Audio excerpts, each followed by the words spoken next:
Ayan, magandang araw sa inyo mga idol. Nagbabalik na naman si Kuya Jomar Lagataw Vlog.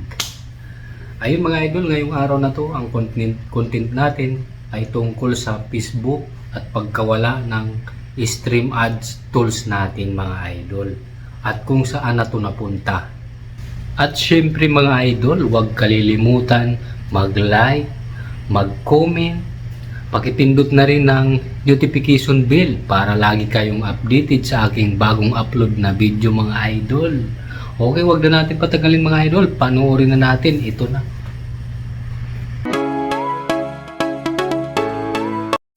Punta tayo sa ating app, hanapin natin si Facebook. Tapos punta tayo sa ating Facebook profile mga idol. Tapos hanapin natin ang professional dashboard mga idol. At pag nakita mo ang professional dashboard idol, pindutin lang ito. Ayan mga idol, kung napapansin nyo, puro red yung performance ko dahil hindi na ako nag-upload ng mga video mga idol. At ayan, scroll down lang natin, mapapansin nyo yung 5 nakalagay dyan. Ayan, makikita nyo yung content monetization. Pangalawa, subscription. Pangatlo, ads on reels. Pang-4, star. At pang-5, payout. At ayan, pupunta tayo ulit sa ating profile picture sa ating Facebook. Pindutin lang natin ang professional dashboard. At hanapin natin ulit ang content monetization.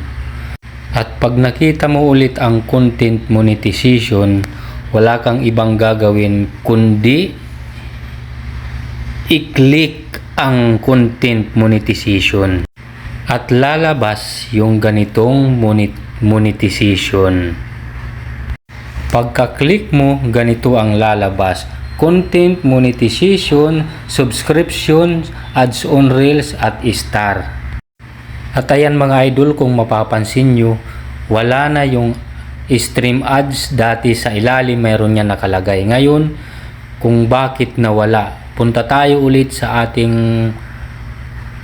profile sa Facebook mga idol. Kahit hanapin mo yan, scroll mo yan, i-up mo yan, hindi mo na makikita mga idol dahil talagang tinanggal na ni Lolo Mitch ang stream ads. Kaya mas maganda mag-upload ka na lang sa page mo mga idol. Ayan mga idol, kung gusto mo talaga kumita sa larangan ng social media mga idol, ito ay mag-upload ka na lang sa reels mo o kaya pumunta ka sa page mo. Kung wala ka man page, gumawa ka na lang ng page mo mga idol. Doon ka mag-upload ng mga long video mga idol.